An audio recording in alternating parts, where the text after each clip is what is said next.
Rosita está destinada a ser una niña feliz.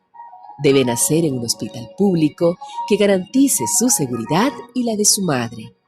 Vivir en una casita con agua, luz y rodeada de parques. Estudiar en una escuela pública con buenos maestros, con libros de colores que abran su conocimiento, en donde podrá jugar y crecer libre y alcanzar sus sueños. Pero el monstruo de la corrupción pretende interponerse en su camino. Y si lo dejamos, ese hospital público nunca se construirá. A su comunidad nunca llegará la luz ni el agua. Nunca jugará en un parque. En su escuela ni siquiera habrá carpetas y el techo se caerá a pedazos. Rosita tendrá que trabajar y, como en el cuento de la Caperucita, encontrará muchos lobos en su camino. La corrupción y sus seguidores son enemigos de nuestros hijos. Si los dejamos, destruirán su futuro. Acabemos con ellos y hagamos que Rosita alcance sus sueños. Quizás hoy nuestros pasillos estén vacíos. Nuestros libros extrañen ser leídos. Nuestro auditorio, sus grandes conferencias, nuestras aulas, su participación en el aprendizaje. Pero la Escuela Nacional de Control no se detiene. Transformamos nuestra metodología de aprendizaje. Nos adaptamos a esta nueva era digital, con herramientas tecnológicas para la actualización y modernización del Estado. Lanzamos nuestra maestría en Control Gubernamental 2021 en modalidad virtual, con el respaldo de la Contraloría General de la República del Perú y reconocido por la SUNEDU.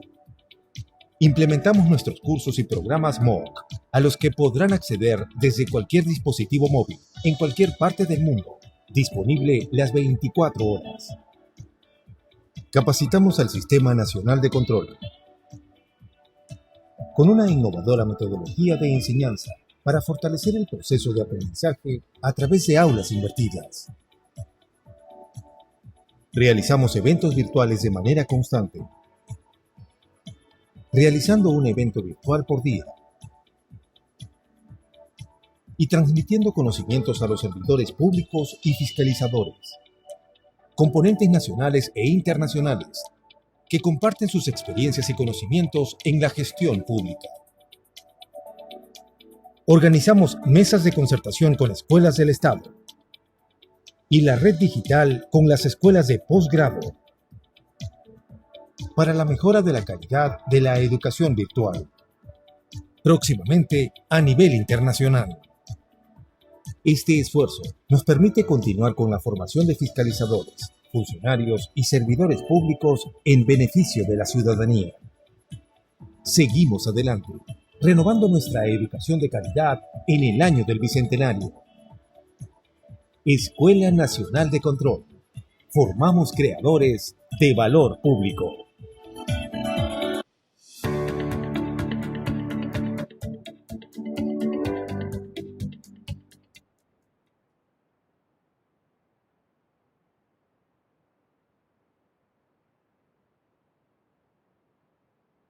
Buenas noches con todos los presentes. Les damos la más cordial bienvenida a la conferencia magistral, la toma de decisiones en el sector público. Se identificará la importancia e impacto que tiene la toma de decisiones en la gestión pública, analizando en el contexto actual las limitaciones y problemáticas que esta función presenta. Asimismo, se busca identificar los principales aspectos que deben ser considerados por parte de los funcionarios públicos al momento de asumir decisiones en su gestión. A continuación, palabras de bienvenida a cargo de José Vargas Ruiz, representante de la Subdirección Administrativa de la Escuela Nacional de Control. Muchas gracias, Gina. Buenas noches a todos. Buenas noches, Miguel. Hoy tenemos a Miguel Abanto como ponente en el evento de la toma de decisiones en el sector público. Podemos comentar que él es abogado por la Universidad Nacional Mayor de San Marcos, con experiencia en control gubernamental, derecho administrativo, contratación del Estado y gestión pública, con el título de maestro y doctor en gestión pública y gobernabilidad por la Universidad Particular de César Vallejo. Además, ha laborado como consultor internacional en los países hermanos de Haití y República Dominicana en proyectos de desarrollo. También es actualmente docente de nuestra Escuela Nacional de Control y cuenta con más de 15 años de experiencia en el sector público. Bueno, Miguel, es un gusto tenerte aquí y en nombre del director general de la escuela, ingeniero economista Miguel Valls, y del ingeniero Marco Antonio Núñez de Prado, subdirector administrativo, te damos la bienvenida por estar acá y agradecerte tu tiempo y estamos expectantes por tu ponencia. Muchas gracias. Sigue adelante, Gina. Agradecemos las palabras de José Vargas Ruiz, representante de la Subdirección Administrativa de la Escuela Nacional de Control. Antes de dar inicio, les informaremos la dinámica de participación. Durante la presentación, el público podrá realizar sus preguntas o consultas en el cuadro de chat o comentarios, las cuales se le hará llegar al ponente para que éstas sean resueltas. El tema, toma de decisiones en el sector público, estará a cargo del ponente Miguel Ángel Abanto Cruz. Adelante, por favor. En principio, agradecer a la Escuela Nacional Control por esta oportunidad que me brinda para poder tal vez hacer conocer al público, principalmente a los gestores que se encuentran presentes, algunas ideas relacionadas con este tema de la gestión pública, ¿no? Principalmente con el aspecto de toma de decisiones. Definitivamente, hablar de toma de decisiones es hablar de gestión pública, ¿no? Es hablar justamente de lo que esto implica y un poco también entender cómo esta se viene desarrollando en el contexto actual. Voy a compartir un PPT para que vayamos de acuerdo a ello explicando algunos aspectos que me parecen sumamente importantes que vayamos conociendo y analizando en el trayecto de esta presentación.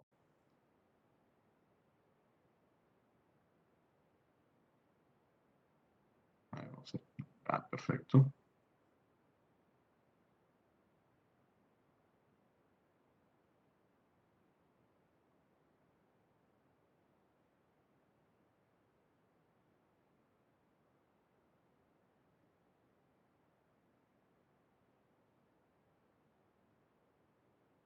Como les decía, la toma de decisiones en la gestión pública no puede ser aislada a un contexto en el cual nosotros debemos de hablar como aspecto principal, ¿no? Como elemento primordial, que es la gestión pública en realidad.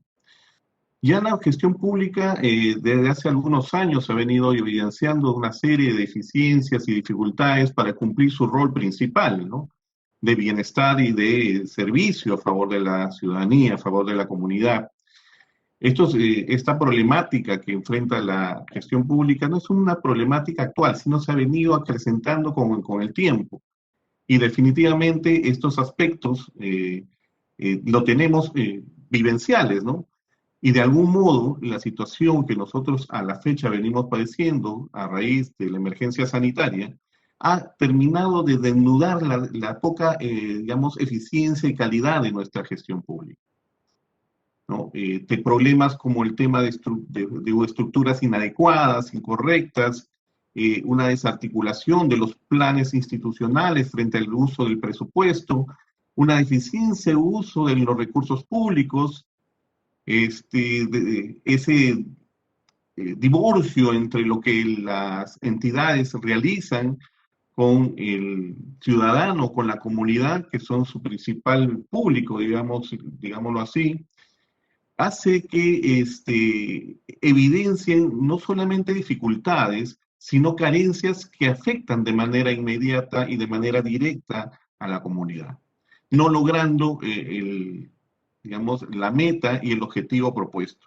Si a eso le sumamos los actos de corrupción que están dentro de un ámbito más ético y personal, vemos pues que definitivamente la gestión pública no está cumpliendo no solamente el rol, sino está siendo una carga pesada para el gobierno y justamente que no brinda esa satisfacción ciudadana que la ciudadanía necesita para poder obtener de ella pues, los resultados que ésta requiere, ¿no? Definitivamente se han hecho muchas propuestas para esta modernización de la gestión pública.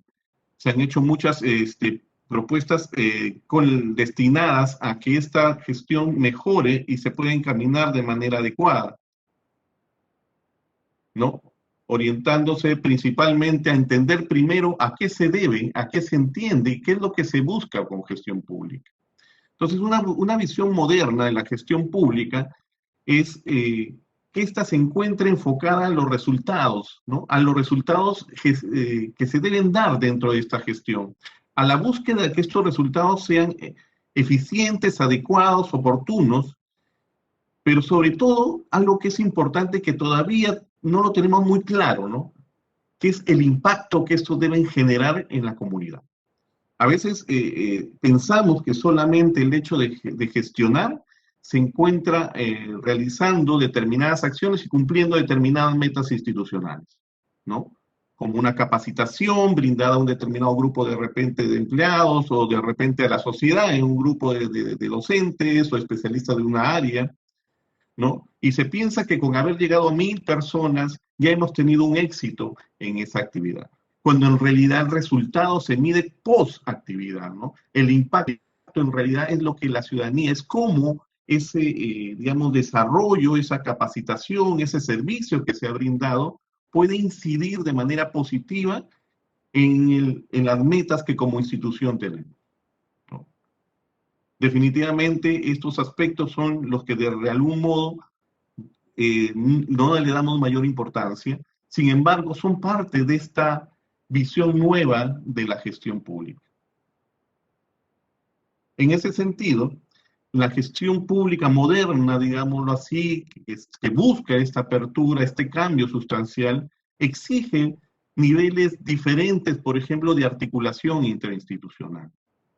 Exige también que se dé cuenta de una actividad destinada a lo que es una gestión orientada principalmente al ciudadano como usuario final y el usuario más importante de la actividad. Que exista una conducta ética correcta y adecuada conforme al uso de los recursos que se tienen asignados para el cumplimiento de los objetivos y metas en las instituciones, al equilibrio, ¿no? En cuanto a lo que es la gestión y la calidad y el control de las mismas, y así sostenibilidad y continuidad en la gestión, innovación y aplicación tecnológica. Estos aspectos, si bien es cierto, funcionan y se ven demasiado teóricos, pero descansan definitivamente en la visión de la ejecución propia de los que están a cargo del desarrollo de estas actividades, es decir, de los funcionarios y servidores públicos. Una entidad es un ser vivo, no es un ser, digamos, constituido solamente por una infraestructura, por un grupo de recursos. Es un ser viviente que cambia y que muta y que va evolucionando y va transformando conforme a las necesidades que se van dando en el contexto. Las entidades públicas tienen esa responsabilidad de ser coherentes con este desarrollo. Elegir el desarrollar, elegir ser parte de la gestión pública implica asumir determinadas condiciones para poder actuar. En ese sentido, soy un convencido de que todos nosotros, todos los que estamos involucrados en el sector público, tenemos la responsabilidad de cambiar nuestra visión de la forma en que actuamos para hacerla de manera mucho más efectiva y adecuada en este contexto. Por eso es que, de algún modo, se articulan lo que nosotros denominamos habilidades en la gestión pública. Si bien es cierto, acá pues, le hemos puesto una denominación gerenciales, sin embargo, estas habilidades son, digamos, constantes en todos nosotros, sean funcionarios, sean servidores, que van a determinar el accionar que vamos a ejecutar durante nuestras actividades en las instituciones. Y digo que son coherentes y conjuntas, ¿por qué? Porque siempre dentro de las actividades que nosotros venimos ejecutando, siempre vamos a asumir papeles o roles, perdón, en las cuales vamos a asumir determinadas funciones importantes y vamos a tener que deliberar, vamos a tener que tomar decisiones, vamos a tener que actuar para poder desarrollar y poder llevar a cabo determinadas actividades de acuerdo a las funciones que tengamos a cargo. En ese sentido, las personas involucradas en la gestión tienen a su vez la necesidad de poder generar dentro de sí la conformación de determinadas habilidades que permitan justamente hacer que estos cambios en la gestión pública se vayan dando. Si el funcionario, el servidor, no cambia, no modifica su actitud, de repente de servicio, y su visión con respecto a la finalidad que persigue su estancia en una entidad pública, difícil va a ser que podamos hacer cambios sustanciales en la gestión. En ese sentido, entre las habilidades más importantes que debemos tener en cuenta, por ejemplo, es el manejo del tiempo, ¿no? La oportunidad en las cuales las acciones y las decisiones que podamos asumir se puedan ejecutar. La necesidad de que el recurso humano sea un recurso adecuado, capacitado, coherente con las necesidades de la institución, así como también tener pues la capacidad de análisis que implica pues el razonamiento, ¿no? Una vez que tenemos ese conocimiento, esa información, somos capaces de poder vislumbrar mejor las cosas dentro de una práctica diaria de las acciones que debemos desarrollar. Otra de estas habilidades está enfocada también a esta capacidad de negociación, es decir, de poder obtener en mi interrelación tanto interna como externa el beneficio que las entidades buscan dentro del servicio, dentro de mis funciones. Así, por ejemplo, dos unidades orgánicas que pueden desarrollar acciones en conjunto. ¿Por qué? Porque las mismas persiguen finalidades similares. Y el trabajo en equipo, otra de las, digamos, habilidades que debemos incentivar en la gestión pública, en la medida en que somos un conjunto de personas que asumen responsabilidades en el desarrollo de las metas y objetivos institucionales. Y sobre todo el tema de la toma de decisiones, que es el tema de conversación del día de hoy. Definitivamente nada se puede ejecutar en una institución si es que antes no ha habido una decisión asumida. Todas las actividades que nosotros ejecutamos a diario y que se dan en cualquier ámbito de la gestión pública se da en función de decisiones, es decir, de aquella posibilidad de expresar una opinión y un análisis frente a una determinada situación. En ese contexto, es importante que la toma de decisiones no solamente se constituya en una habilidad, sino se constituya un elemento en el eje principal, tal vez, de la gestión, ¿no? Considerando estos aspectos, vamos a ver un poco lo que es la importancia de esta toma de decisiones, ¿no? Una toma de decisiones tiene como objetivo, en principio, hacer que se cumplan los objetivos y el desempeño en el marco de funciones de las actividades que se puedan desarrollar. Pero, ojo, es importante que estas acciones, estas decisiones que se asuman, estén siempre delimitados por los ámbitos normativos, ¿no?, a los cuales uno debe regularse. En ese sentido, hay una frase que nos resulta siempre interesante rescatar, ¿no? Si bien es cierto, para un ciudadano normal no está impedido hacer aquello que la ley no le prohíbe, ¿no? Para el caso principalmente de los servidores públicos, aquellos que estamos relacionados en el servicio público, nuestro ejercicio solo puede hacerse dentro del marco normativo, es decir, no podemos hacer aquello que la ley no nos permite. Este es un precepto importante tomarlo en cuenta, porque nuestro ámbito de decisión está parametrado en este contexto normativo. En la medida en que nosotros estemos enmarcados en este contexto normativo, podremos exponer adecuadamente nuestras ideas, podremos tomar no solamente decisiones, sino actuar dentro de este contexto y poder hacer que las funciones que nos sean enmarcadas son adecuadas. Una de las cosas que me resulta muy interesante de evaluar, por ejemplo, es que en la gestión pública la discrecionalidad está muy limitada, muy parametrada.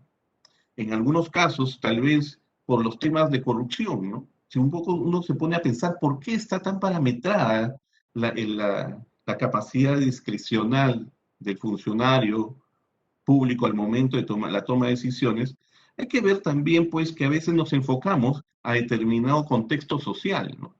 Un contexto social en el cual, por ejemplo, el tema de la corrupción es un aspecto en el cual se involucra toda la administración pública.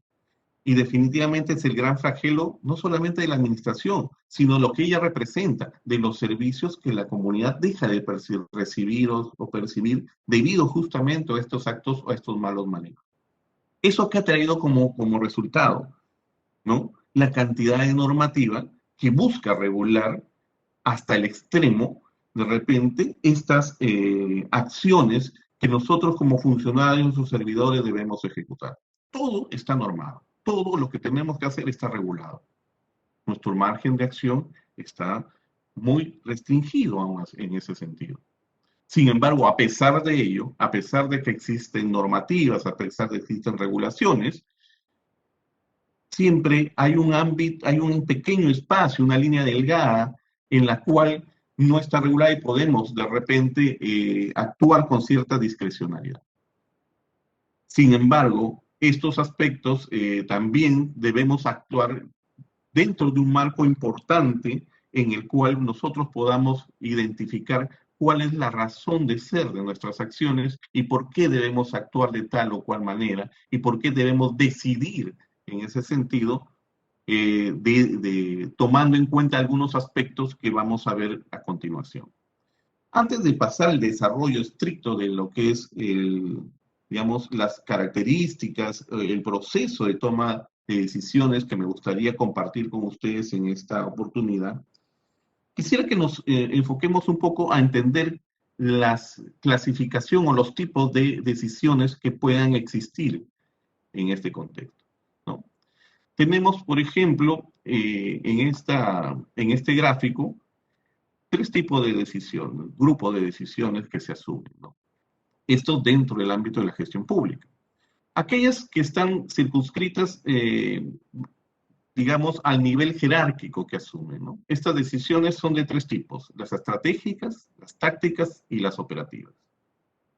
Un segundo grupo, una segunda clasificación, mejor dicho, de decisiones, se enfoca al método que se utiliza para la toma de estas.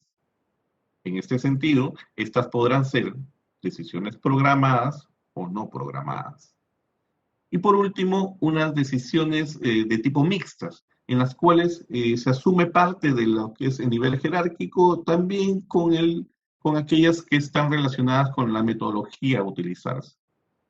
Estas decisiones tienen tres subdivisiones que están constituidas por las decisiones de carácter estructuradas, semiestructuradas y no estructuradas. ¿En qué consisten estas? ¿Cuál es la razón de ser de estas? Vamos a ver.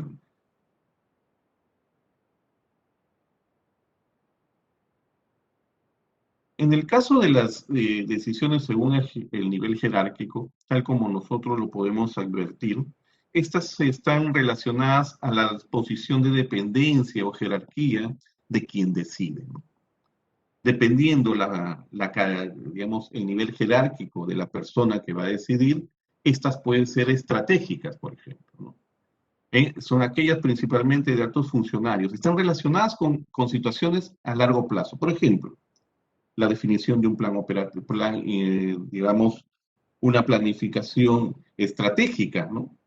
Que va a ser algo que va a marcar, ¿no?, el desarrollo de las actividades dentro de un largo plazo en una institución.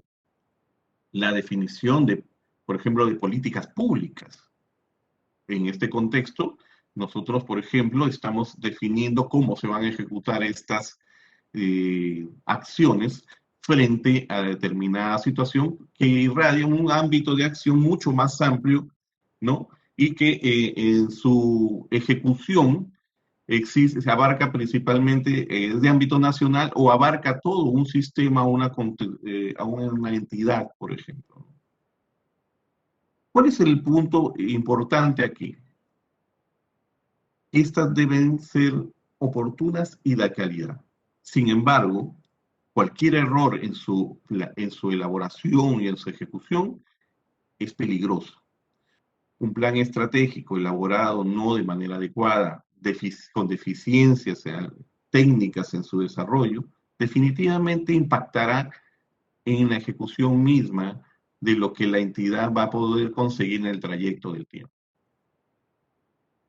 Sin ir muy lejos, nosotros hemos estado viendo, por ejemplo, una serie de decisiones que hemos ido asumiendo en el trayecto de estos últimos meses a nivel del gobierno central, relacionadas con el sector salud, en principio, ¿no?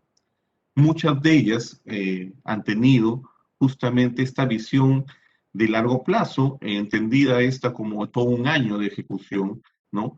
A raíz de este problema sanitario que hemos actuado, ¿no?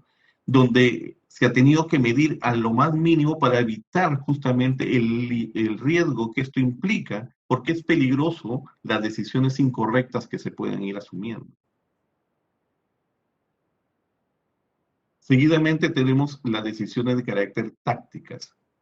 Son aquellas que son asumidas por funcionarios intermedios, ¿no? Principalmente, y que van a ser utilizadas para poder ejecutar aquellas decisiones estratégicas que han sido desarrolladas por, digamos, funcionarios de alta dirección, ¿no? Aquellas son encargadas ya de la planificación propiamente de aquello que se ha decidido como una estrategia general.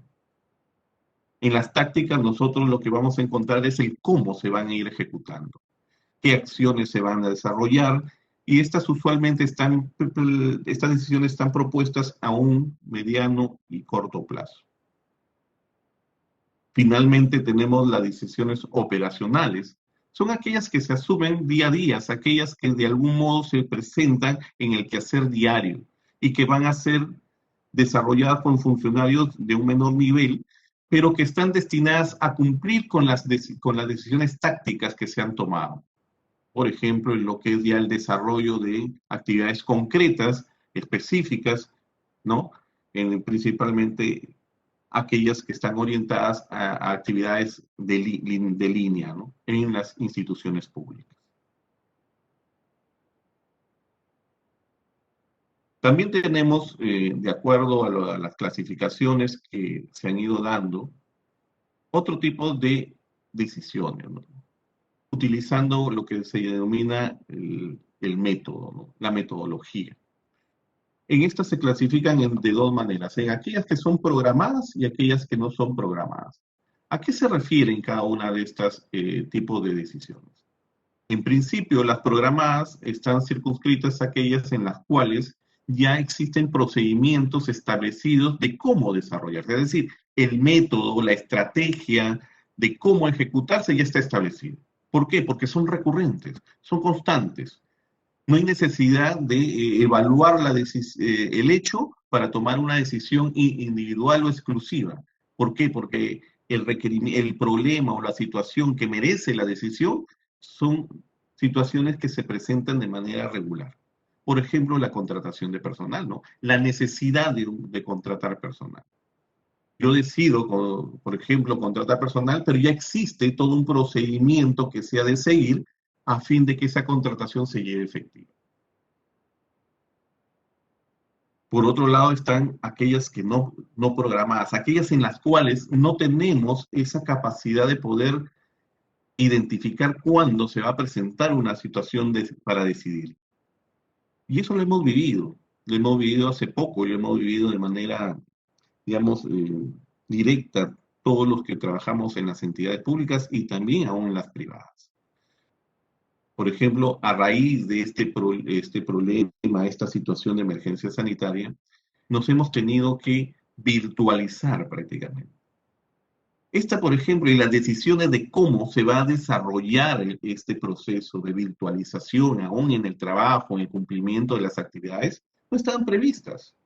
Nadie tenía idea de que primero íbamos a pasar tanto tiempo recluidos, muchos en casa, con poca asistencia a los centros de trabajo o la asistencia mediana al centro de trabajo, ¿no?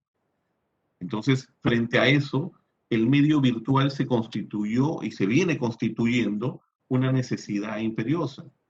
Pero había que replantear, tomar decisiones, por ejemplo, para poder articular este nuevo escenario en el cual nos presentamos.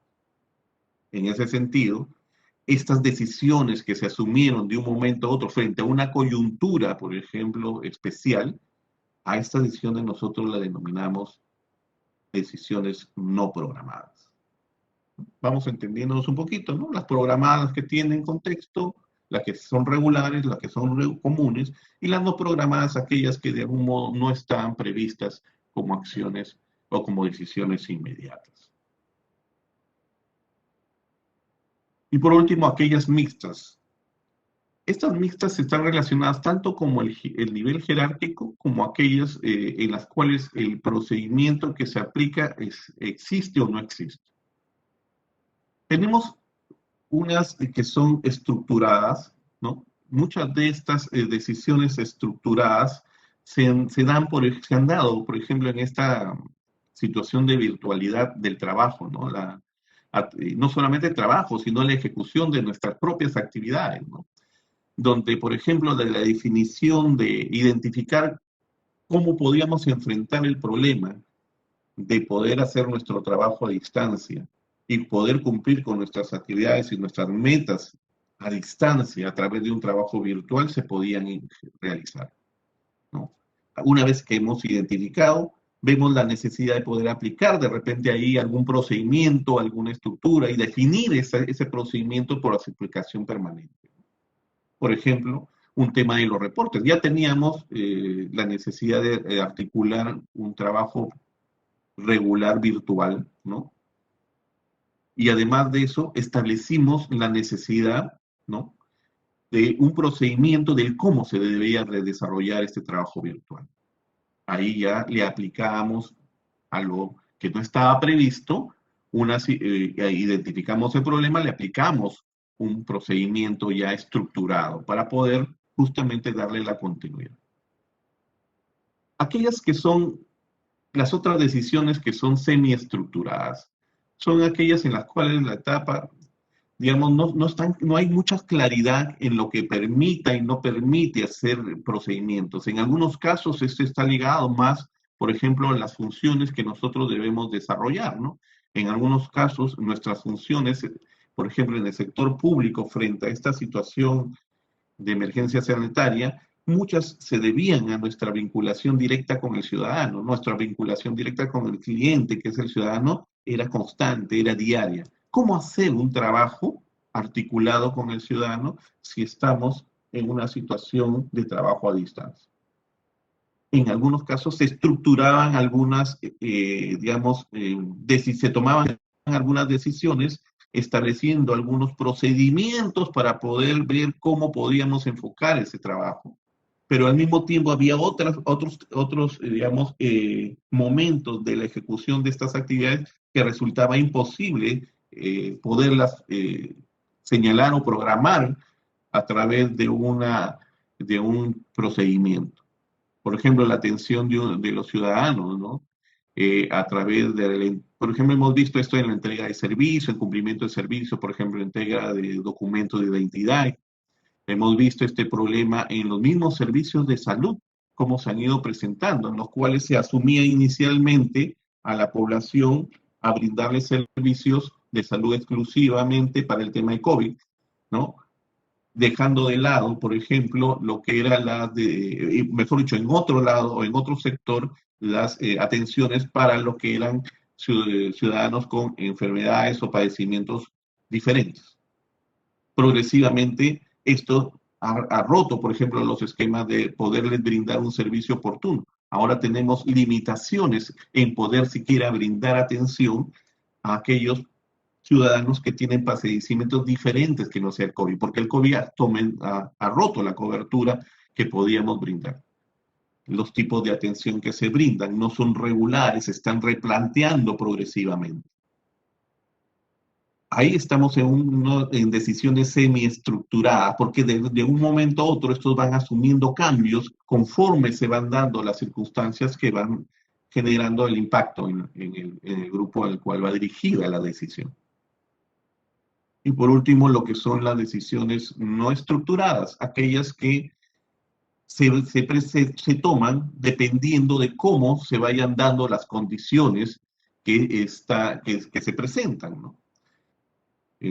Esto, por ejemplo, fue lo que inicialmente se asumieron en diferentes instancias de la gestión pública, ¿no? Cuando se presentó de manera inicial el problema sanitario, muchas comenzaron a articular en la medida en que iban conociendo el problema principal, iban conociendo cómo afectaba, qué impacto tenía esta enfermedad en la sociedad y cómo esto impactaba también en el desarrollo de las funciones que como gestión tenía.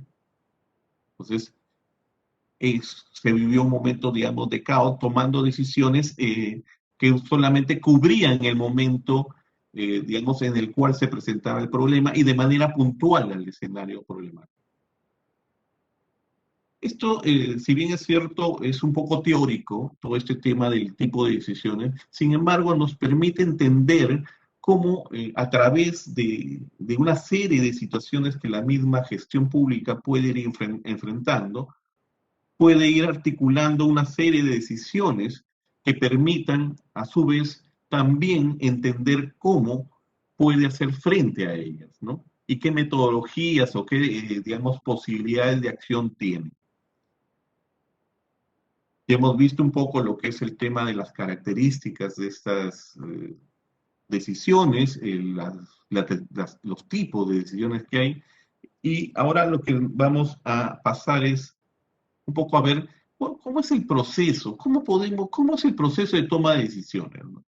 Uno dirá, bueno, sí, yo lo conozco porque yo decido todos los días en casa, ¿no? Llego a casa y decido qué es lo que se va a cocinar, cuándo se vamos a comer tal cosa, de repente de una manera muy... Y efectivamente, ¿por qué? Porque el proceso de decisión no es diferente al que nosotros lo hacemos de manera rutinaria.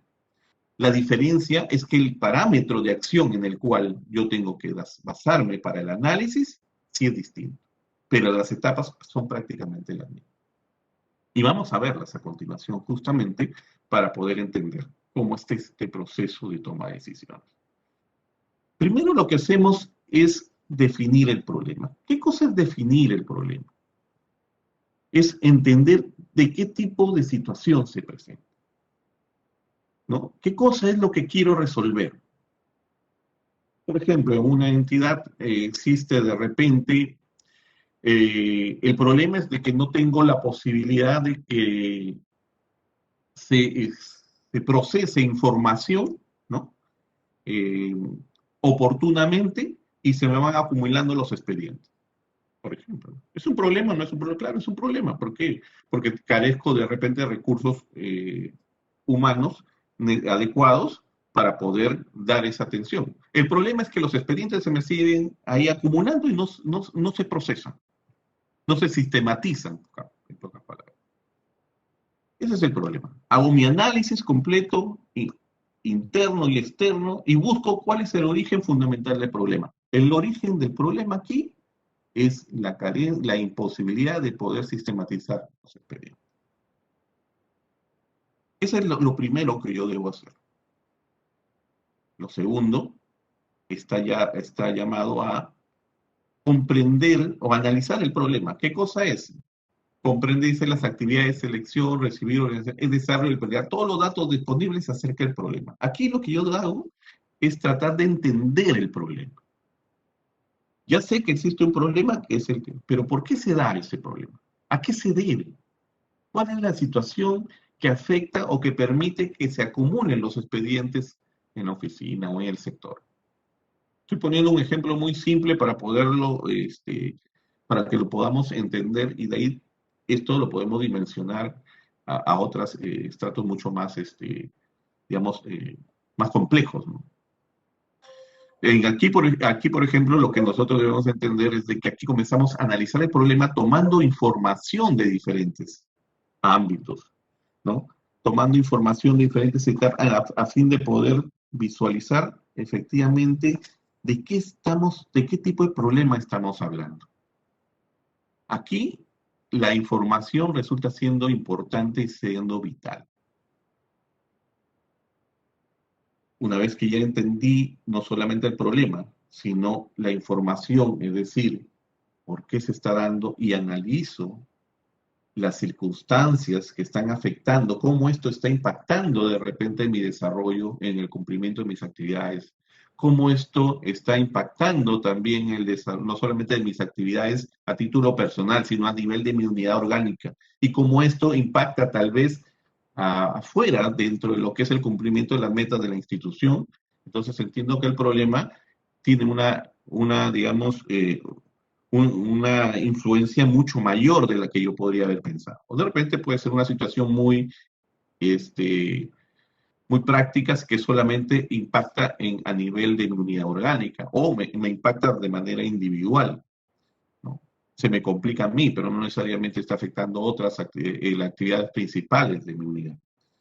Entonces, analizo el problema, recopilando información, entendiendo el problema propiamente y buscando qué cosa, lo que a continuación vamos a ver.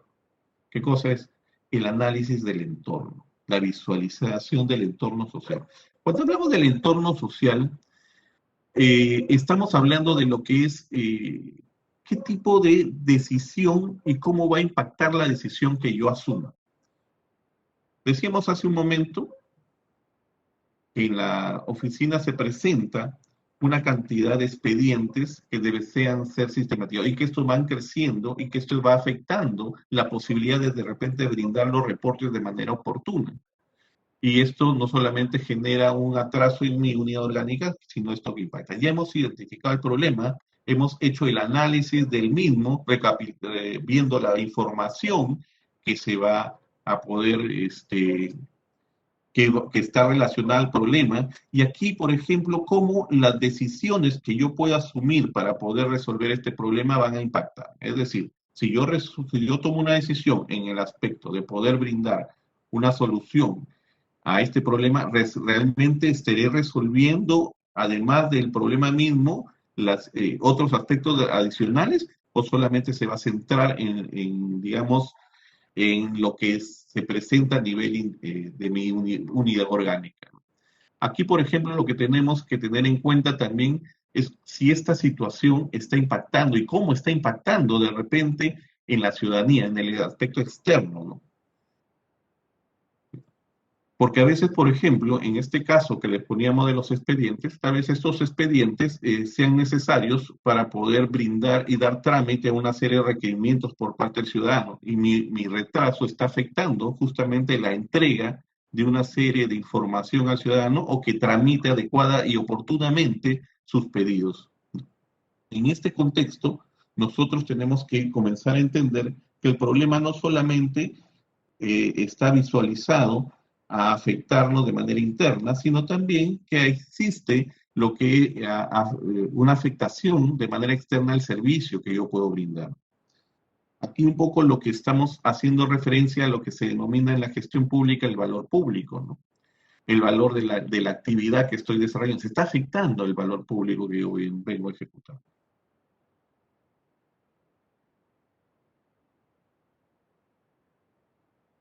Aquí tenemos la cuarta etapa de este proceso de toma de decisiones, que es de repente, está dentro de las más importantes, que es la de evaluar y elegir las alternativas.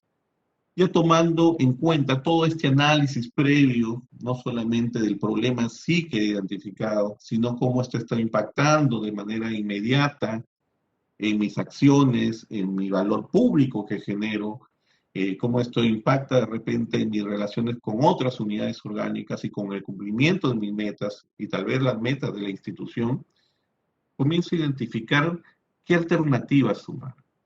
Si el tema, por ejemplo, es estrictamente este grupo de expedientes, como lo hemos visto, que están ahí, que van creciendo día a día porque no se pueden sistematizar, de repente lo más práctico sería contratar a alguien, ¿no? Sin embargo, a veces esas decisiones no son viables. Falta de presupuesto, no existe de repente la posibilidad de la contratación de manera inmediata. ¿Qué tipo de personal puedo contratar? De repente ya estoy saturado con el tema de contratación. ¿Qué otra alternativa tengo?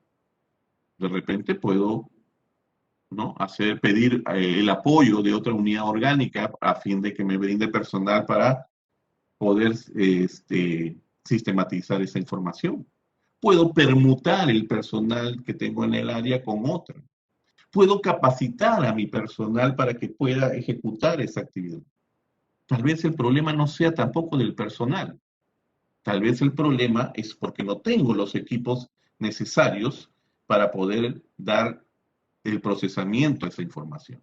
Entonces, el problema ya viene estructurándose a la adquisición de un equipo de repente, al cambio del equipo.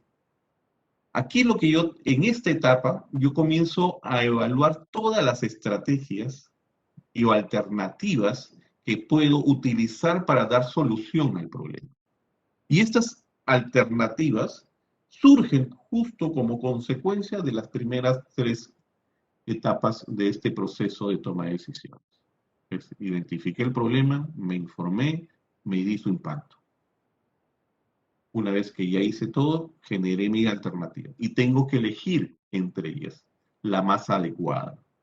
Y esta, lógicamente, que tiene que tratar de, al momento de elegirse, tiene que buscar solucionar de manera íntegra el problema y no generarme tal vez otro problema más.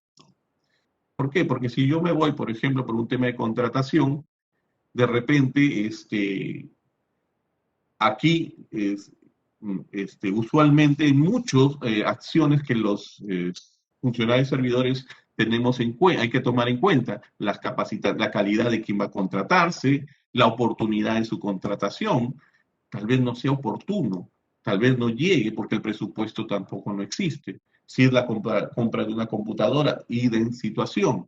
Entonces hay que comenzar a contextualizar el problema y ver qué alternativa adecuada se puede brindar en ese momento. Identificadas estas alternativas y las clasifico, ¿no?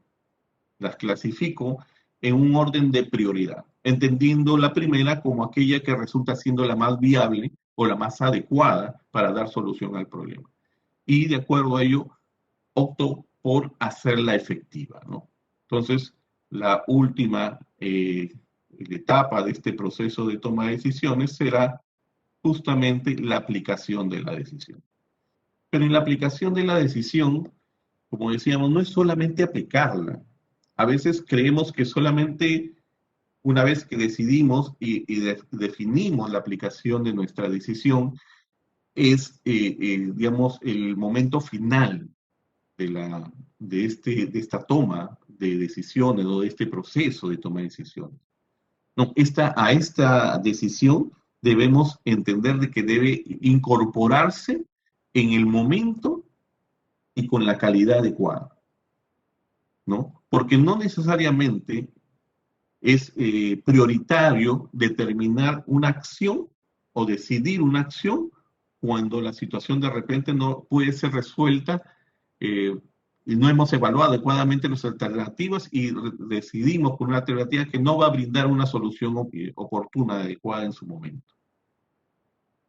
Entonces, aquí hay que entender de que la aplicación de la decisión debe garantizar que el problema identificado se va a resolver o se va a minimizar el riesgo que esta situación persista, si es que está fuera ya de nuestro control, de nuestro contexto. Dentro de este proceso de toma de decisiones, definitivamente este es un proceso que debemos ejecutarlo en un contexto, digamos, conjunto, ¿no? De trabajo conjunto y trabajo, digámoslo así, equiparado con la asistencia, con el apoyo técnico, con el apoyo especializado de quienes tienen a su cargo el desarrollo de estas actividades donde los problemas y donde la decisión es necesaria de ser asumida. Estas son las etapas que nosotros debemos considerar. Pero ¿cómo se debe tomar una decisión oportuna en una gestión pública moderna. Esa es un poco la finalidad que nosotros queremos proponer en esta noche y poder compartirla con ustedes, ¿no? Para poder tomar una decisión oportuna en una gestión pública, nosotros debemos tener en cuenta algunos aspectos importantes. Además de lo que es el proceso que ya hemos visto, debemos tener en cuenta que es importante en principio tener toda la información disponible. Además, como lo hemos señalado, evaluar el entorno. Pero ¿cómo evaluar el entorno? Eso es lo que vamos a ver a continuación. Plantearnos escenarios, tomar decisiones éticas y ser oportunos. ¿A qué nos referimos con esto? Cuando hablamos de tener toda la información disponible, nos estamos refiriendo a que se pueda marcar la diferencia entre una opción acertada y una equivocada. Es decir, que al momento de poder tomar una decisión, si yo no cuento con la información, no me resulta posible saber cuál es lo mejor que voy a decir, o la mejor decisión que voy a tomar. ¿Y cómo yo tomo una decisión informada? ¿Cómo me informo adicionalmente? En principio hay que entender de que el trabajo en una entidad, en las entidades públicas, está compuesta por un grupo de personas, ¿no? El trabajo en equipo resulta siendo el mejor elemento para poder tomar una decisión. Es decir, todos participan frente al toma de una decisión. Si bien es cierto, la decisión es una responsabilidad de quien asume la gestión o la dirección de una unidad orgánica tal vez, sin embargo, es importante escuchar a todos para ver los puntos de vista, las apreciaciones, los comentarios, las ideas que puedan tener. A veces resulta interesante entender que de quienes menos pensamos que existe, digamos, un nivel de análisis del problema, pueden surgir las mejores respuestas o posibilidades de acción, ¿no? Eso es algo sumamente interesante, por ejemplo, evaluar, ¿no? Ya en algún momento, en alguno de los textos se hablaba de que decíamos que las personas utilizamos solamente el 15% al 20% de nuestra capacidad cerebral. Entonces decíamos, ¿cómo llegar a utilizar el 100%? Haz partícipe de tu problema a los demás. Y nosotros en las unidades orgánicas tenemos un grupo de personas, trabajamos con personas. Aprendamos a trabajar justamente en estos equipos que nos permiten articular sus capacidades para también ver opiniones que podamos nosotros utilizar. El conocer información implica también conocer a aquellos que son más técnicos que otros frente a ello. Eso es relevante en la toma de decisiones. La información, estar plena y adecuadamente informado, nos permite una mejor toma de decisiones. Eso también va de la mano con lo que es el proceso constante de capacitación que debemos asumir. Una persona que quiere tomar decisiones tiene que conocer, y para conocer hay que capacitarse, hay que leer, hay que permanentemente instruirse en determinadas áreas que desconocemos muchas veces. Y eso a veces cuando no tenemos el tiempo lo podemos cubrir con las personas que están dentro del entorno con el cual trabajamos. ¿Qué otro aspecto tenemos que tomar en cuenta para estas decisiones oportunas? Evaluar, decíamos, el entorno. Y cuando hablamos de evaluar el entorno, específicamente estamos hablando de ver el impacto de una decisión específica, ¿no? ¿Cómo esto va a impactar a nivel interno y a nivel externo también? Como lo decíamos hace un momento, ¿qué pasa si yo contrato o busco contratar a una persona y de repente esto ¿cómo puede tomarse a nivel interno si yo tengo el personal y no lo tengo de repente capacitado? El problema no es la ausencia de recursos humanos, sino en la falta de la capacitación del personal mismo. No se está promoviendo el desarrollo de una capacitación efectiva. No estoy involucrando a mi personal o dándole las oportunidades de que ellos también accedan a un nivel de formación, ¿no? Entonces, ¿cómo esto puede afectar también las relaciones internas en el contexto de la misma unidad orgánica? Pero lo más importante es ver cómo esto va a incidir en el trabajo, digámoslo así, que tenemos con la comunidad, tenemos con el ciudadano. Cómo esta decisión que puedo asumir va a impactar tanto de manera positiva o negativa en el contexto social, ¿no? Entonces eso implica conocer quiénes van a participar en estas, como resultado o como consecuencia de estas decisiones, quiénes van a salir, digamos, afectados o beneficiados tal vez de la misma.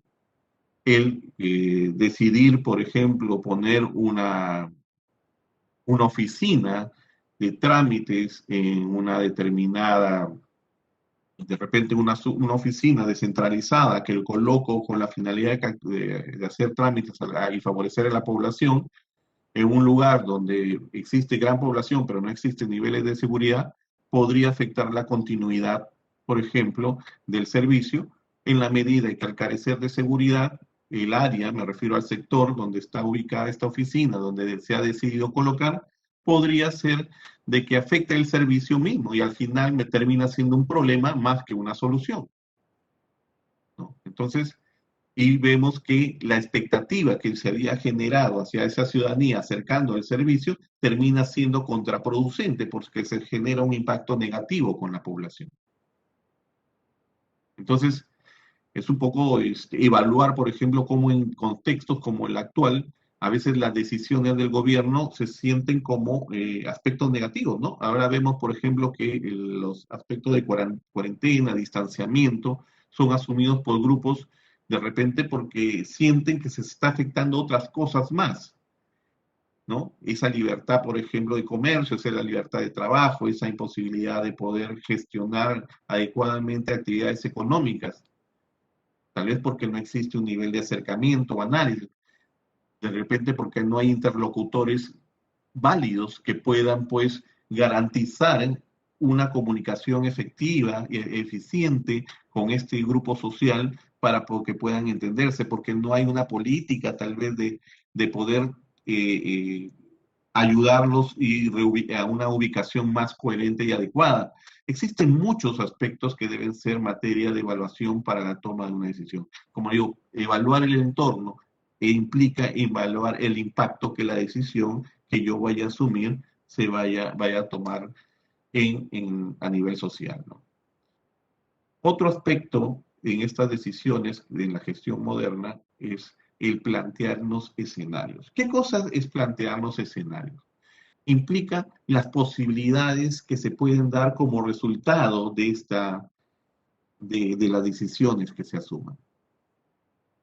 ¿Qué sucede si es que yo tomo la decisión, como ya hemos visto, por ejemplo, miren, sin ir muy lejos, en estos últimos meses se tomó la decisión por parte de los gobiernos locales de reubicar a los vendedores ambulantes del centro de Lima, ¿no? Se los llevó a losas deportivas, campos deportivos, zonas en las cuales podrían brindar vender abiertamente. La pregunta es, ¿esto evitó acaso que se siguieran presentando estas personas dentro de estos lugares donde se los, digamos, retiró? No, definitivamente que no. No se midió eso, no se planteó ese escenario como una posibilidad. Se pensó de repente que una vez abierto un espacio, todos iban a ir a poder posicionarse de ello y con lo cual iba a desaparecer este problema, digamos, social que es el comercio ambulatorio.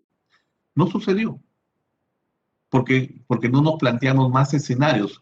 Plantearnos más escenarios es evidenciar otras acciones, otras posibilidades. ¿Qué otras opciones tenía?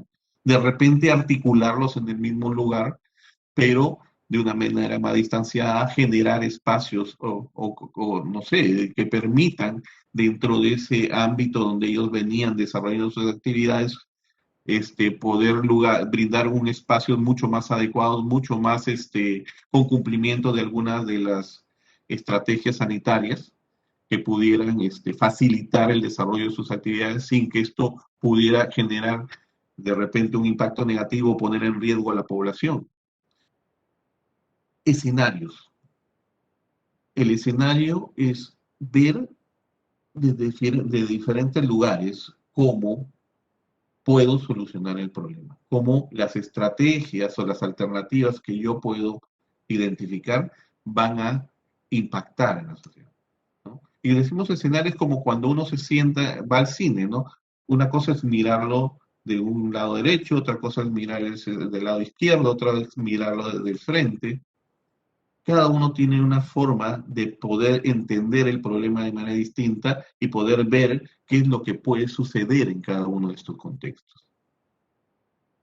Entonces, de esa manera podemos ganar mayor seguridad al momento de poder implementar nuestra decisión, ¿no? Cuando generamos estos escenarios es como virtualizar la posibilidad de que suceda, vamos a poder tener mejores visión de lo que pueda suceder. Este es de repente lo más complicado que tenemos a la fecha, ¿no? En la gestión pública nuestra. Tomar decisiones éticas.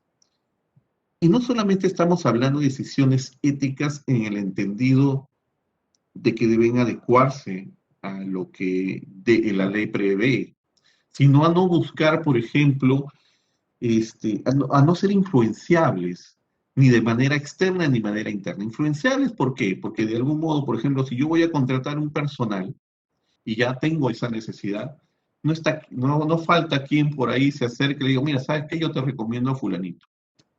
Yo te planteo tal. Pero no tendrá el perfil, no, sí conoce, ¿no? O la influencia de alguien con mayor jerarquía. O de repente, sin necesidad de alguien interno, nosotros mismos, ¿no? Tengo un interés particular en, de repente, facilitar una contratación o direccionar de repente un requerimiento, un pedido de contratación, no solamente de un servicio, sino de algún producto o algún bien, ¿no? ¿Por qué? Porque quiero ayudar, quiero de repente brindarle una posibilidad a alguien que yo considero que debería ser beneficiado.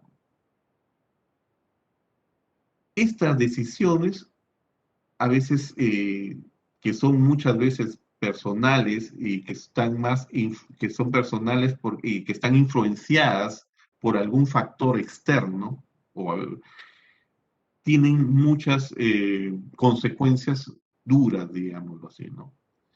¿Por qué? Porque recordamos lo que comentábamos al inicio de esta pequeña charla, ¿no?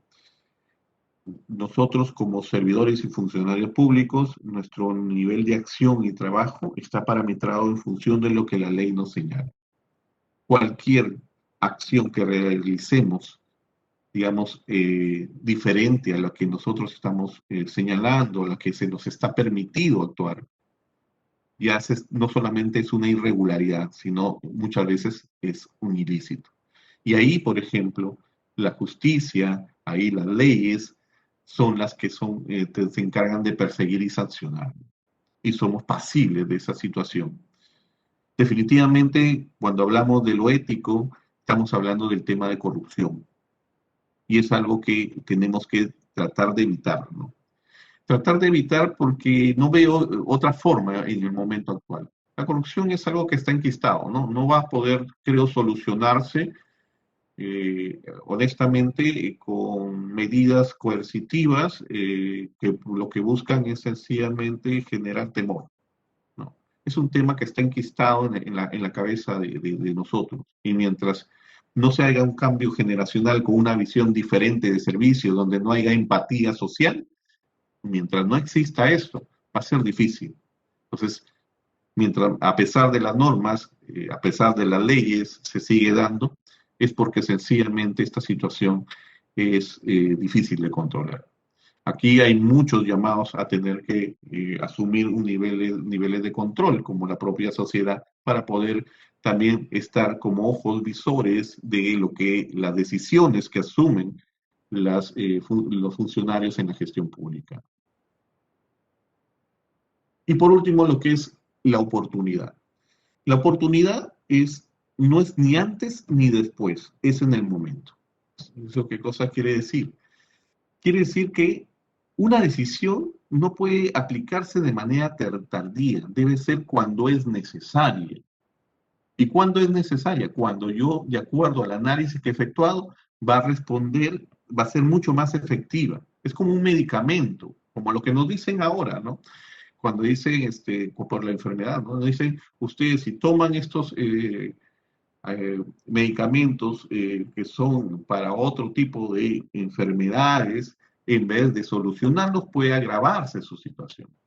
Se les dará cuando sea oportuno. ¿Y cuándo es oportuno? Cuando lo requiera, cuando sea necesario.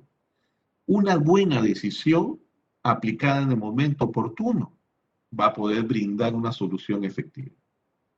Una buena decisión aplicada en un momento que no es el adecuado, no solamente no va a ser efectiva, sino puede ser perjudicial para resolver el problema que yo he identificado. Entonces, nos quedamos con esa necesidad de la oportunidad en las decisiones que la gestión pública debe asumir. Bueno, para finalizar, me quiero quedar con 4 ideas principales. La primera, el ciudadano es importante. ¿Y por qué es importante? Porque el ciudadano es el fin de la gestión pública. La gestión pública no tendría sentido si el ciudadano no necesitara también sentirse, digamos, no necesitara que se le brinden servicios, que se le brinden opciones de apoyo y donde tenga la oportunidad de desarrollarse mejor. El ciudadano es nuestro punto de partida y nuestro punto de fin. Y siempre hay que tenerlo en vista como el elemento primordial de las decisiones que actuamos. Toda decisión, por más pequeña que parezca dentro de la administración pública, dentro de la gestión pública, perdón, genera un valor público. Y el valor público, ¿por qué? Porque va a impactar de manera directa o indirecta siempre en el ciudadano. Lo segundo, procurar una capacitación constante. Hemos hablado, por ejemplo, de tema de capacitación a raíz justamente de un escenario nuevo en el cual nos vemos que es la meritocracia. Se fomenta la meritocracia, se fomenta la necesidad de que las propias entidades públicas puedan brindar a sus colaboradores una serie de formación a la cual puedan acceder y puedan mejorar su gestión, su trabajo interno, ¿no? De nada serviría, pues, que las entidades fuera de su ámbito puedan desarrollar alguna actividad y siempre se requiera personal externo. Vamos a tener siempre personal externo para que poder cubrir nuestras propias necesidades, cuando teniendo personal que puede ser capacitado adecuadamente, pueda cumplir esos roles. Y no solamente cumplir, sino que tenga la posibilidad de ir creciendo progresivamente en este proceso.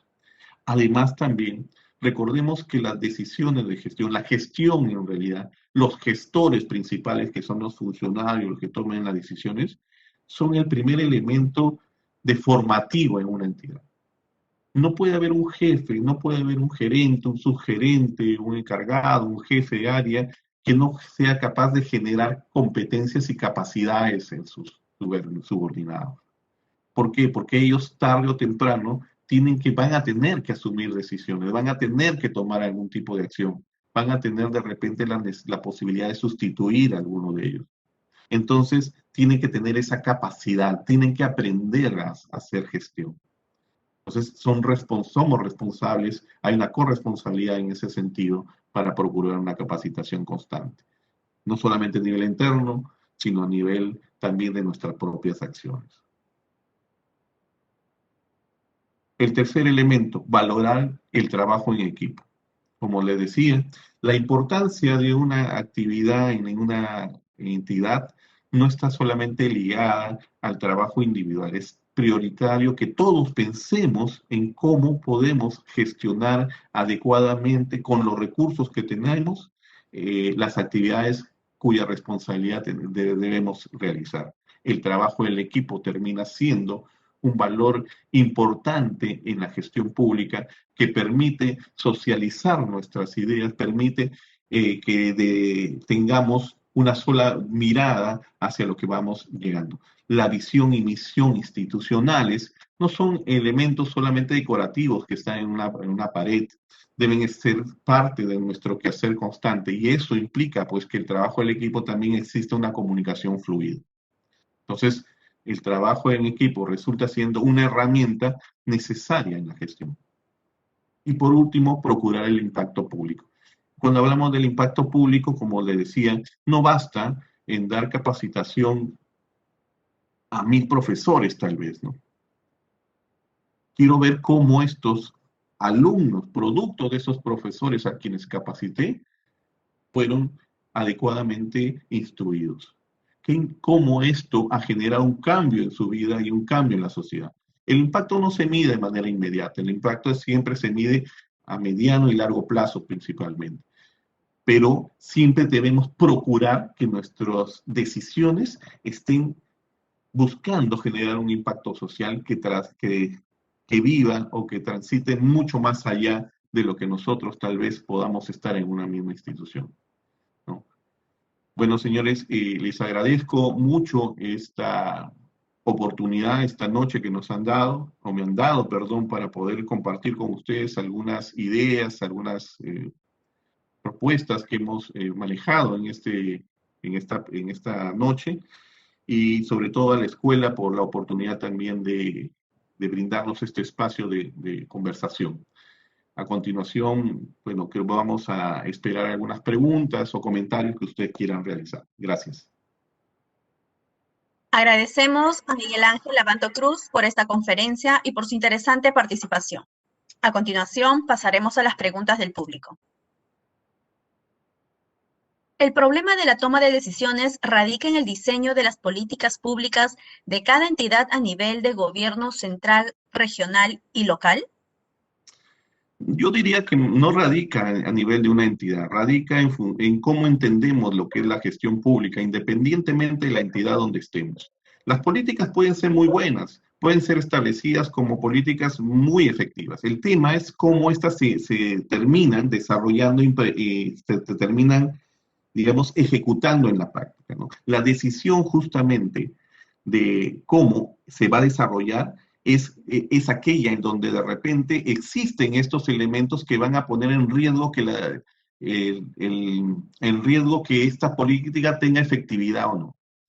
A veces las decisiones, como le digo, no toman estos niveles de análisis, no evalúan los escenarios, no toman en cuenta, por ejemplo, los riesgos, no toman en cuenta la información, ¿no? A veces, ¿qué sucede? Y se ha visto en muchas entidades, en muchos lugares, donde los jefes se consideran las aduanas, ¿no? Por decirlo de algún modo, donde todo tiene que pasar por su visión. Claro, es importante que dé un aporte, pero también es importante que las instituciones que comiencen a crecer de manera efectiva, que cada funcionario y servidor tenga la capacidad de tomar sus propias acciones y decidir en algunos casos con alguna limitación, con algunas restricciones, dependiendo de la función que cumplan, las acciones que deben ejecutar.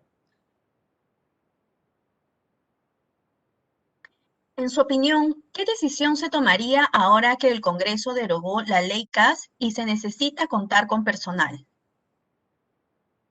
La decisión. Ahí, por ejemplo, habría que evaluar. Nos dejan abiertas algunas opciones. Tal vez, miren, en la práctica, en realidad también hay que entender la decisión asumida por el Congreso, ¿no? En principio. Era el abuso de la condición de CAS, ¿no? Y en la práctica se venía utilizando también el tema de la alocación, se viene utilizando en algunos casos la alocación de servicios como mecanismos también para mantener a personal trabajando, a pesar de que la ley lo prohíbe de manera directa. Existe una desnaturalización, de la relación contractual, del vínculo laboral. Pero ¿qué se puede hacer? reorganizar los recursos humanos. El problema también parte por eso. A veces tenemos los recursos humanos no debidamente estructurados en las entidades. Entonces hay que replantearnos muchas veces una reestructuración. Y eso es favorable, es positivo, ¿no? Porque es importante que los mismos trabajadores entiendan la necesidad de aprender cosas nuevas. Lo que pasa es que, ¿qué sucede? A veces el servidor, funcionario que se siente estable, mantiene un estado, se mantiene estable y siente que vive en un lugar de confort. No quieres que lo saquemos de ese lugar de confort. Y ese lugar de confort hace que, como se siente estable, se siente a veces intocable, se siente que no puede o no debe ser, pues, materia de cuestionamiento o cambio. En realidad, no se, debemos fomentar en ese sentido también digamos, una mística distinta del servicio público. Ser servidor, como les decía, va más allá de trabajar en una institución, es mucho más complejo. Las decisiones de los directivos de colegios nacionales generalmente son de carácter discrecional, ya que las problemáticas que ocurren requieren decisiones inmediatas para atender a las necesidades de aprendizaje del estudiante. Con respecto a los docentes y personal administrativo de apoyo, ¿cómo mejorar de manera innovadora la toma de decisiones para la mejora del estudiante? En principio hay que entenderle que el docente es una máquina creativa, ¿no? O sea, yo he tenido la oportunidad de trabajar muy cercanamente con un grupo de docentes en estos últimos tiempos y he visto pues de que son máquinas creativas, o sea, son de los más versátiles. ¿Por qué? Porque también existe una convicción de la importancia de ser docente. O sea, es importante esto. Y este elemento creativo es el que debe aprovecharse del docente. No se lo aprovecha. Lo único que se hace muchas veces por ejemplo, en las instancias educativas, llámese direcciones regionales, unidad de gestión, es ver el cumplimiento y medirlo solamente con números, ¿no? ¿Se cumplieron o no se cumplieron? ¿Se dictó o no se dictó? Pero no se mide el cómo podemos potencializar estas iniciativas. En este estado, por ejemplo, de emergencia, se han dado muchísimas gratas, digamos, mecanismos en los cuales los docentes han terminado siendo ese eslabón importante. Han llevado educación en momentos en los cuales los jóvenes no tenían ni siquiera comunicación. Experiencia muy simple, por ejemplo, en la parte cerca de la zona de Ucayali y Loreto, en las cuales los docentes iban por lugares, por caseríos, en los cuales juntaban a los alumnos en determinadas zonas abiertas, no más de 10 alumnos en zonas bastante abiertas, donde ellos brindaban la clase y de su propio peculio sacaban copias y entregaban copias y regresaban después de una semana o 15 días a recoger esa información. Eso, por ejemplo, esos ejemplos de entrega y dedicación deben ser no solamente premiados, es una cosa es premiarse, pero además deben ser motivados, deben ser fomentados por las propias instancias educativas, creo que para fortalecer el proceso de trabajo de los docentes. Es algo impresionante lo que la creatividad frente al estado de necesidad puede generarse, ¿no? Esas iniciativas son bastante innovadoras. Por eso digo, muchas veces estamos entendiendo el cumplimiento de metas solamente entendiendo números y entendiendo a llegar a determinados, entrega de determinados documentos, ¿no? Y no es así, no es así. Ahí no hay impacto, ahí no se mide el impacto. El impacto es en el trabajo de ese joven, de ese profesor. Yo creo que esas iniciativas deben ser mejor utilizadas, deben ser estructuradas, deben ser fomentadas en diferentes instancias y se les debe brindar sobre todo el apoyo para que puedan desarrollarse mejor.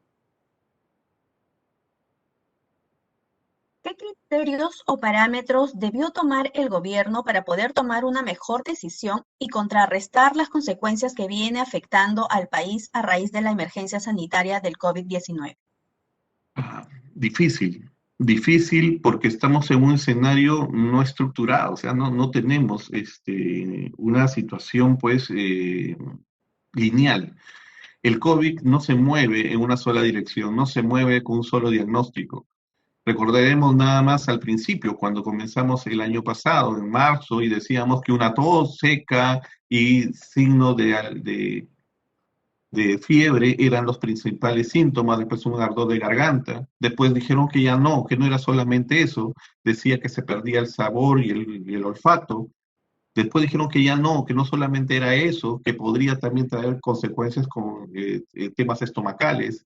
Después dijeron que ya no, que eran problemas también adicionalmente. O sea, es improbable poder medir, digamos, algo y poder tomar una decisión frente a una situación que se mueve tan ágil, sobre todo cuando muta, ¿no? Tenemos un virus que está mutando tan rápido o más rápido de lo que esperábamos, ¿no? Está mutando más rápido que lo que se produce en las vacunas. Entonces, nos enfrentamos a una situación compleja, pero sí tenemos que tomar algunas medidas. Las únicas medidas que hasta el momento, por ejemplo, se han visto que son efectivas en todo momento y que se vienen utilizando a nivel mundial son el lavado de manos, el distanciamiento social, ¿no? Como medidas prácticas que son, lógicamente el uso de los cubrebocas y mascarillas y lo que de alguna manera impide ese traslado, ¿no? Ahora, por ejemplo, esas situaciones debemos incidir. Está bien que, por ejemplo, se haya declarado actualmente como una necesidad nacional, de necesidad pública, el hecho del uso de las mascarillas como un bien público, porque de esa manera se está fomentando no solamente su uso, sino que el Estado procure el, la producción de los mismos y su distribución de manera gratuita. Eso, por ejemplo, fue una decisión que debió haberse asumido desde un inicio. Se cometió el error de dejarlo abierto a que la población lo asumiera y de repente eso generó que la gente utilizara cualquier cosa. Vinieron mucha gente innovando, ¿no? Muchos creaban su propia mascarilla, pero ¿cuál es el tema de la mascarilla? No es un tema de adorno, no es un adorno. La mascarilla es un instrumento que nos sirve para poder evitar el nivel de contaminación o poder recibir de repente algún de los sprays que nos dicen ahora, ¿no? Con respecto al virus. Eso era la finalidad. Sin embargo, el Estado no lo hizo, no procuró ese desarrollo. Tal vez ese fue uno de los errores que se cometieron, ¿no? Y no asumirlo de manera constante. Pero, como le digo, tomar decisiones dentro de este escenario complicado cuando muta tanto, ¿no? Tenemos bastantes cosas todavía por aprender de este contexto. Lo que sí, por ejemplo, y es imperdonable, y disculpen que de repente desvío un poco ligeramente esto, es que no hayamos aprendido, ni siquiera como gestores públicos, el valor de la empatía social, ¿no? A pesar de eso, existen elementos de corrupción terribles, o sea, beneficiándonos de ese tema, de un drama que lo tenemos en la puerta de la casa, ¿no? Pero es algo que también nos termina de desnudar como sociedad, ¿no? Para una buena toma de decisión operativa en el día a día laboral, es necesario contar con información de valor y en tiempo real con la que muchas veces no contamos. ¿Qué hacer en ese caso? Claro, no la contamos de manera formal, es decir, a veces muchas entidades no tienen la posibilidad de acceder a lo que es servicios de interoperabilidad, ¿no? Con otras instituciones, que es un poco lo que fomenta la gestión pública moderna, ¿no? La necesidad de ese interoperabilidad e intersectorialidad, ¿no? Mantenernos siempre comunicados y mantener ese nivel de información. Pero también es cierto que ahora la tecnología nos brinda la oportunidad de tener Internet, ¿no? Por ejemplo, yo digo, en el caso nuestro principalmente, la mayoría de nosotros tiene un teléfono celular, tenemos una computadora, podemos acceder a información que es abierta, que gracias al tema de gobierno abierto, al tema de modernización y gobierno abierto, nos permiten, pues, el tema de la transparencia, y al momento de la transparenciación de la información, las entidades también nos dan información a la cual podemos acceder. Ahí tenemos que investigar más. A veces hay que ser propositivo, ¿no? Lo que sucede, como le decía, nosotros tenemos que entender de que las decisiones se aprenden a tomar por parte de nuestros jefes, de las jefaturas de las cuales dependemos. ¿Qué pasa si la jefatura no la promueve? Entonces ahí tenemos que hacer uso de nuestra propia iniciativa y promoverlo desde abajo, en vez de que sea de arriba hacia abajo como debería ser, tenemos que promoverlas desde abajo hacia arriba, es decir, plantearlas como alternativas de solución. Sin que eso implique pues un abuso ni un exceso por parte también de la entidad, ¿no? Entonces, ahí tenemos temas de interconectividad, perdón, de conectividad a través de los cuales podemos hacer uso, ¿no? Miren, sin ir muy lejos, y eso es algo también que tenemos que rescatar y también tal vez cuestionar, tal vez, ¿no? Los chicos en edad escolar están haciendo uso de teléfonos celulares para poder recibir sus clases. Un teléfono celular no es un instrumento adecuado. Sin embargo, se está haciendo uso de estos instrumentos, ¿no? Porque como les digo, somos creativos, somos capaces de poder encontrar una solución. Si ellos lo pueden hacer, ¿por qué no nosotros a través de repente de esta información que está en las entidades y que podemos utilizarla a través de un celular? También podríamos acceder y enseñar de qué es viable y enseñar de qué es importante poder contar al menos con estos servicios. En la actualidad no es muy complicado poder acceder a eso.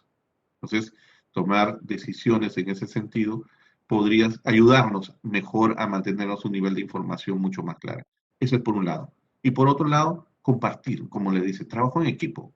Acá no somos dueños de la verdad, no, olvidemos.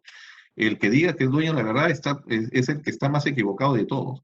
¿Por qué? Porque nosotros conocemos una parte muchas veces de cómo solucionar un problema. Lo demás, formas en que podemos enfrentar el problema, lo conocen los demás. Entonces compartamos esta inquietud, compartamos nuestra preocupación y que nos ayuden a tomar las decisiones.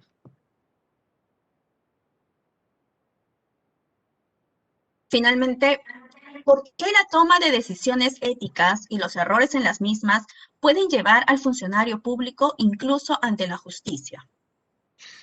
Porque lo ético colinda con lo que debe ser, ¿no? Entonces, cuando nosotros hablamos de las decisiones éticas, hablamos de aquello que debe ser, cómo debo comportarme. Yo cuando tomo una decisión, por ejemplo, para contratar un servicio, o para contratar, pero comprar un bien en una entidad pública, no le estoy decidiendo con la finalidad de favorecer de repente a un determinado proveedor. No estoy interesado en que a determinado proveedor se le facilite, se le brinde. La finalidad que persigue mi decisión de adquirir un bien en una entidad pública o de procurar que se adquiera un bien en una entidad está destinada a cumplir mi función. El problema es que ya eh, hemos roto ese esquema. Entonces creemos que el momento en que se presenta la oportunidad de comprar algo es una oportunidad para favorecer a alguien. Y así lo tenemos mentalmente. ¿No? Oye, sí, mira, vamos, necesitamos comprar tal cosa. Ah, ya, entonces hay que llamar a fulanito. Ese es el problema. Cuando debemos en realidad generar como le dice la misma ley de contrataciones, una libre competencia y que pues, darnos la mejor, obtener el mejor producto, y el mejor producto no necesariamente es el más caro, es el que necesita la entidad. Entonces, eso nosotros tenemos que tenerlo como elemento de criterio, como le digo, para poder actuar en este sentido.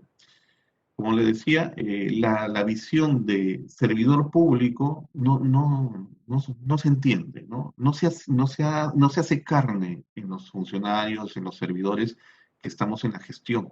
Lo vemos como algo distante, como algo tan ilusorio, cuando en realidad debería ser parte de nuestro quehacer diario, deberíamos ser unidad, digamos, ser el alma de nuestra actividad diaria, ¿no? Entonces, eso es, creo yo, lo donde estamos coordinando, porque una acción, por ejemplo, en la cual yo voy a favorecer, voy a tratar de beneficiar a alguien, siempre va a tener el riesgo de cometer, por ejemplo, fraccionamiento, direccionamiento, y eso es pasible de ser sancionado.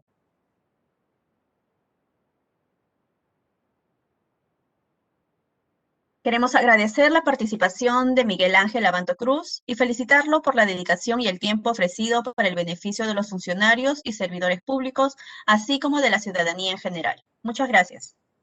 Muy amable, muy amable.